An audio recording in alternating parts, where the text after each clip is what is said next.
they don't pay very much for military, and the reason they don't pay much is they assume that we're going to protect them. That's not an assumption they can make, because why are we protecting another country? Now, I love the people of Canada. We have a great relationship. But if they became our 51st state, it would be the greatest thing they could ever do. It would be unbelievable. It would be a cherished state. And think of how beautiful that country would be without that artificial line running right through it. Somebody drew it many years ago with a ruler, just a line. You look at how beautiful that is, wow, it would be very exciting. But if you look at Canada, it would be cherished as a 51st state. They don't pay their share of military in NATO. They pay very little for military. They're not protected at all. And the reason is they think we're going to protect them. The other thing is we subsidize them to the tune of about $200 billion a year. If we stop doing that, if we stop allowing them to make cars through tariffs and other things, cars, trucks, etc., what they make, they're not viable as a country. So would you agree that it's a more aggressive foreign policy than your first term? And why is that? It's more aggressive. It's better. Why? Because I think I've had a lot of experience. And in my first term, I was fighting everybody because they were very aggressive toward me. I always said survival and taking care of the country, not necessarily in that order. But I had to take care of the country, but I had a bunch of lunatics like Pelosi and all of these people. They fought me, and we won. And, I had a lot of other things that were going on there. This time it's much more, they've lost their confidence. I think they've lost the respect of the American people with, men participating in women's sports, with open borders, with transgender for everybody, for all the things that they're doing is so bad. When you allow people to empty their jails into your country with prisoners, killers, their mental institutions and insane asylums into our country, this is what they're doing. When you allow gang members from Venezuela, but many other countries coming into our country, we're getting them all out now. They've lost their credibility, but they've also lost their confidence. So I have more time to do what I want to do. So we're making our country larger. We're making our country stronger. And in the case of Canada, if this should happen, I don't know how they can do it without us, because without the U.S., Canada really doesn't have a country. They do almost all of their business with us. And if we say we want our cars to be made in Detroit, with a stroke of a pen, I can do that. And other things in addition to that would not allow Canada to be a viable country. Mr. President, you said you didn't want to honor first responders today, but you pardoned hundreds of people who assaulted first responders. Why did you do that? Who? I'm sorry. You were going to meet with first responders today, Yeah. but you pardoned people who assaulted first responders. No, I pardoned people that were assaulted themselves. They were assaulted by our government. I pardoned J6 people who were assaulted by our government. That's who assaulted, and they were treated unfairly. There's never been a group of people in this country, outside of maybe one instance that I can think of, but I won't get into it, that were treated more horribly than the people of J6. So, no, I didn't assault. They didn't assault. They were assaulted. And what I did was a great thing for humanity. They were treated very, very unfairly. There's never been an incident like it. Two foreign policy questions. On Putin again, you realize if you don't clarify that, everyone's going to assume you're talking to President Putin regularly. Well, they can assume it. So is it safe It makes to assume? sense. Well, I don't want to talk about it. And if we are talking, I don't want to tell you about the conversation. It's too early. But I do believe we're making progress. We want to stop the Ukraine-Russia war. And I want to stop it just because I hate to see all these young people being killed.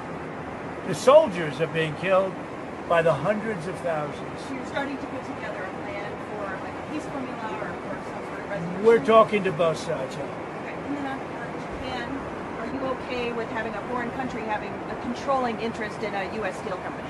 Well, let's look at this. When I came here, they were going to buy it, and Biden was going to approve it. All of a sudden, Biden didn't because he heard I wasn't going to. I don't want U.S. steel being owned by a foreign But a country. controlling interest is okay? They can have they don't have a controlling. They have an investment. All they're going to have is an investment. Will it be a joint? I don't mind an investment in a company, but especially U.S. Steel. U.S. Steel for 15 years was the greatest company in the world, the greatest #1 company in the world.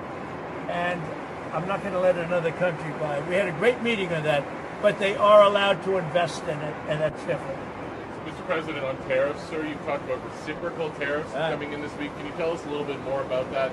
And are you announcing a plan for it this week? Yeah, I'll be announcing. Themselves kick in this week? I'll be announcing probably Tuesday or Wednesday at a news conference reciprocal tariffs, and very simply, it's if they charge us, we charge them. That's all. When does it go into effect, sir? Almost immediately. But I'll be announcing the details of it, highly detailed, and it'll be great for everybody, including the other countries. But if they are charging us 130% and we're charging them nothing, it's not going to stay that way. This is on every country? Every country will be reciprocal. That's right. Every. Mr. President, can you confirm that It won't affect everybody because there's somewhere we have similar tariffs. But the ones that are taking advantage of the United States, we're going to have it's reciprocity, it's reciprocal. We're going to have a reciprocal tariff. But we'll have a news conference Tuesday or Wednesday. And just on the steel question, just so I understand We'll you also be correctly, announcing steel tariffs on Monday. on this, tomorrow, Monday, yeah, tomorrow. what countries will those go on? Everybody, steel. Including Canada and Mexico? Yeah, United States? any steel coming into the United States is going to have a 25% tariff. What about aluminum, sir? Aluminum too. 10%? That's what it's 10, supposed no, 25%. to be. 25 for aluminum. 25 for both. For both. And on steel, sir, are you ruling out then Nippon Steel having a 51% stake or higher? They won't have a majority stake? Nobody can have a majority stake for U.S. Steel. They can for other companies, but not for U.S. Steel. I think you agree with that, don't you? Right? U.S. Steel was one of our great companies, and through a lot of stupidity and bad government and also bad management of the company, it lost that luster. But it's going to gain it back, and tariffs are going to help. Tariffs are going to make it very successful again. And I think it is good management now, too. Yeah. May I ask one, please?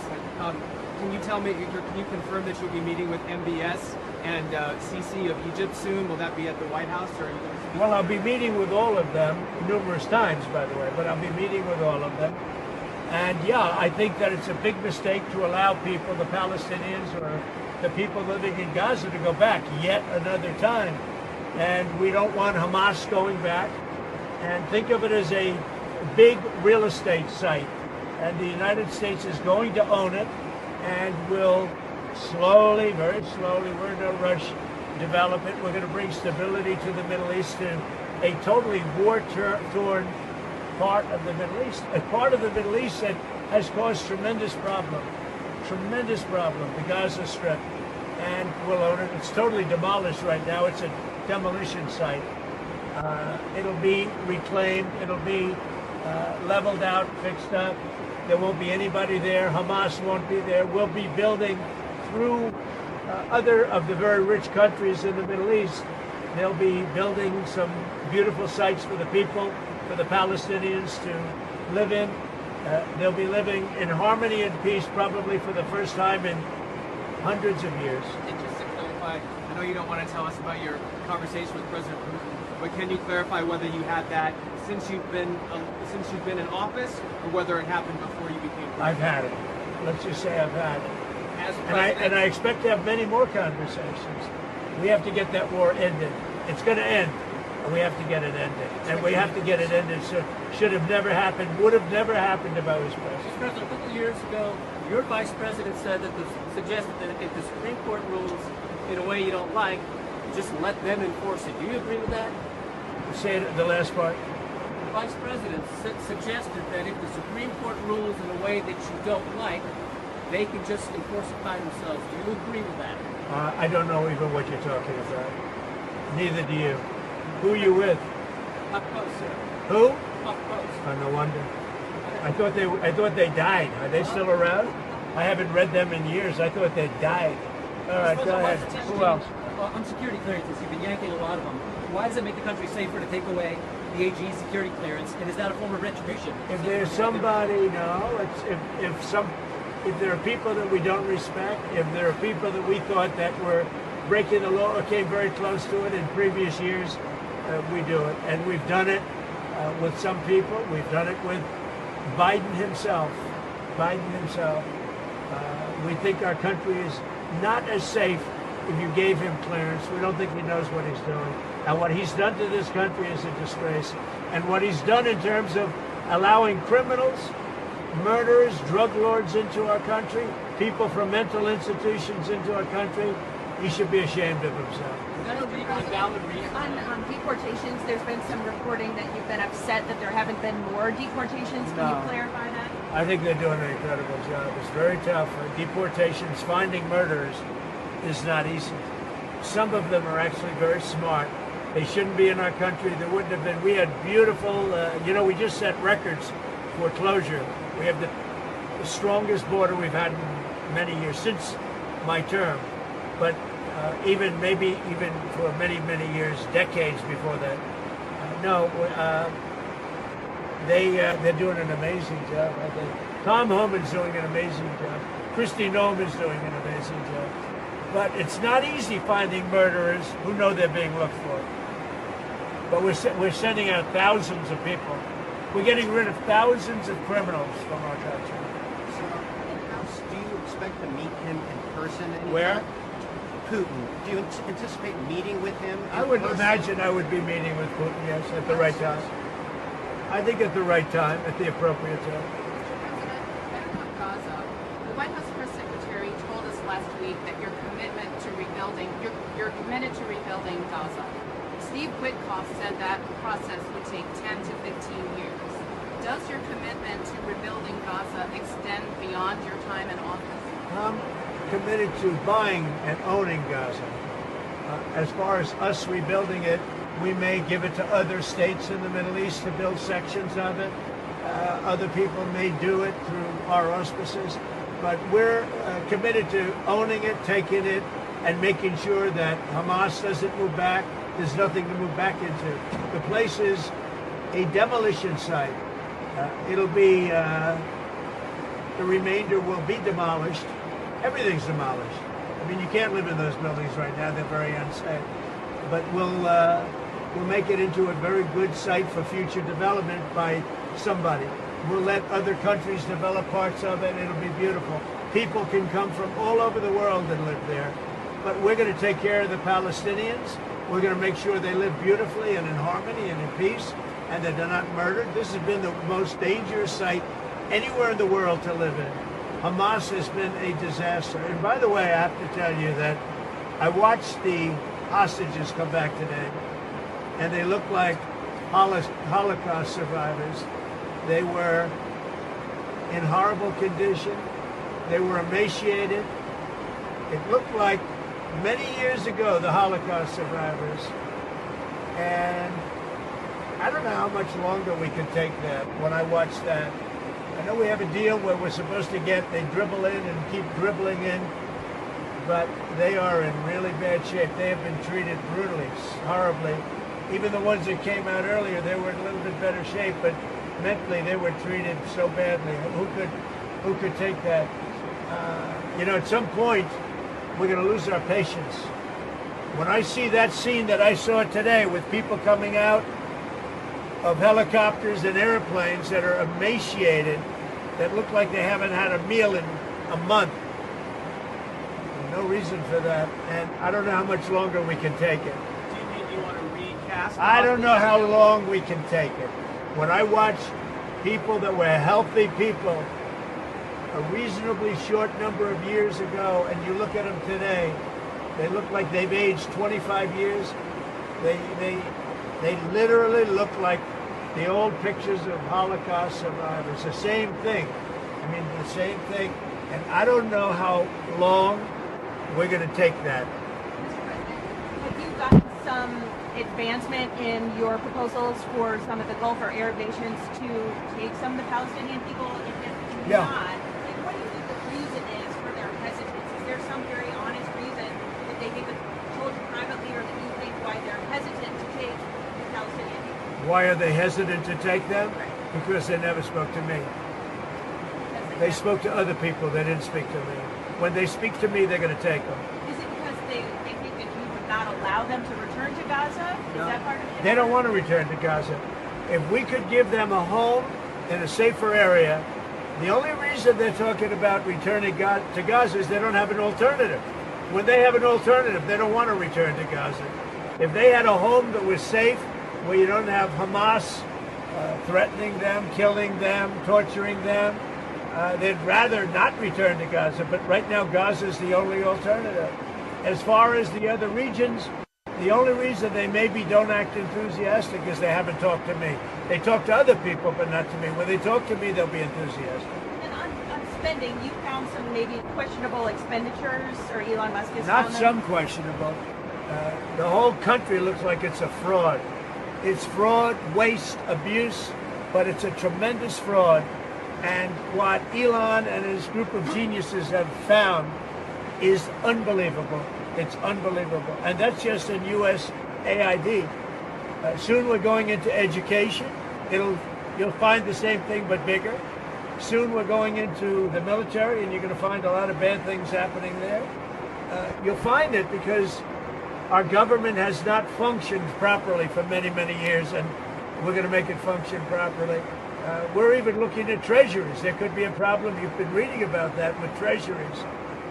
And that could be an interesting problem because it could be that a lot of those things don't count. In other words, that some of that stuff that we're finding is very fraudulent. Therefore, maybe we have less debt than we thought of. Think of that. So a lot of things are happening, but Elon's doing an excellent job. We started with 12 guys with high IQs, and now we have 100 guys with very high IQs. Do you think Congress has failed to do their oversight, or do you think Yeah. your first administrations of your cabinet agencies? I think failed to do their everybody part? failed. I think everybody And failed. I just put out, why does Elon's financial disclosure remain secret? Because nobody's looking at that. We're looking at all the corruption that's taken place. I mean, his financial disclosure is largely the number of shares that he's got in very public companies, and that's not secret at all. If you read that, you'll see a lot. I mean, he talks about his whole thing. I read one where it really gave a very good history of him, but basically it's a number of shares times a certain stock price. So why is that not public? It is public. All you have to do is read it. So on USAID, sir, what is kind of like the message to countries that depend on humanitarian aid distributed through USAID? What is your message to those? The ones that have been, the few that have been legitimate in terms of getting legitimate money, will probably put it through the State Department. It'll be handled by Marco Rubio, highly respected man, Secretary of State. There's no reason for USAID, when you look at the politicians that have been in there sucking the blood out of it, when you look at all of the fake deals, I mean, look, all you have to do is get a list of all of the things you can see by the heading. It's fake, it's fraudulent, it's probably kickbacks, where they send the money and then it gets kicked back to the person that sent it. So the ones that are good, and there are not many of them, but the ones that are good, and there are some, will probably have that be handled by Marco Rubio in the State Department. Will they take on some of the USAID workers? They could, if they like. Mr. President, another Will it still be called USAID, Mr. President, or will it not? I don't know that it's going to exist.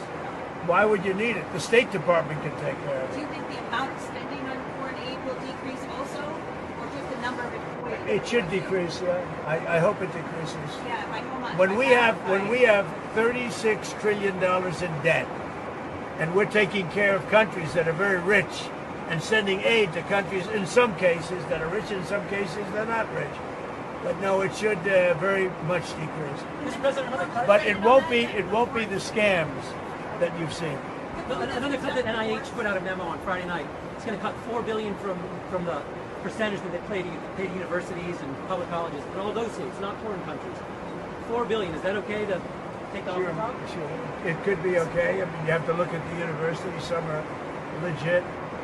You could also say, why are we giving money to Harvard when it's got a $50 billion endowment? $50 billion. And yet they don't use that endowment to help their students. This is for research like biomedical research and Well, that's fine. Look, we want to take care of research. We want to do a lot of things. But when you look at the USAID and you look at all the things and all the scams that was with, I don't have to go through it now, but I'll get you a little list, and you'll see one after another. There were very few legitimate. It was the opposite. Usually you find something wrong, like 1 out of 100, But this is the opposite.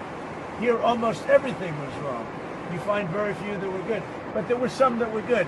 That'll be handled by the State Department, I assume. That's not final yet, but I think the best would be Marco Rubio at the State Department. One or two more. You're going to launch services.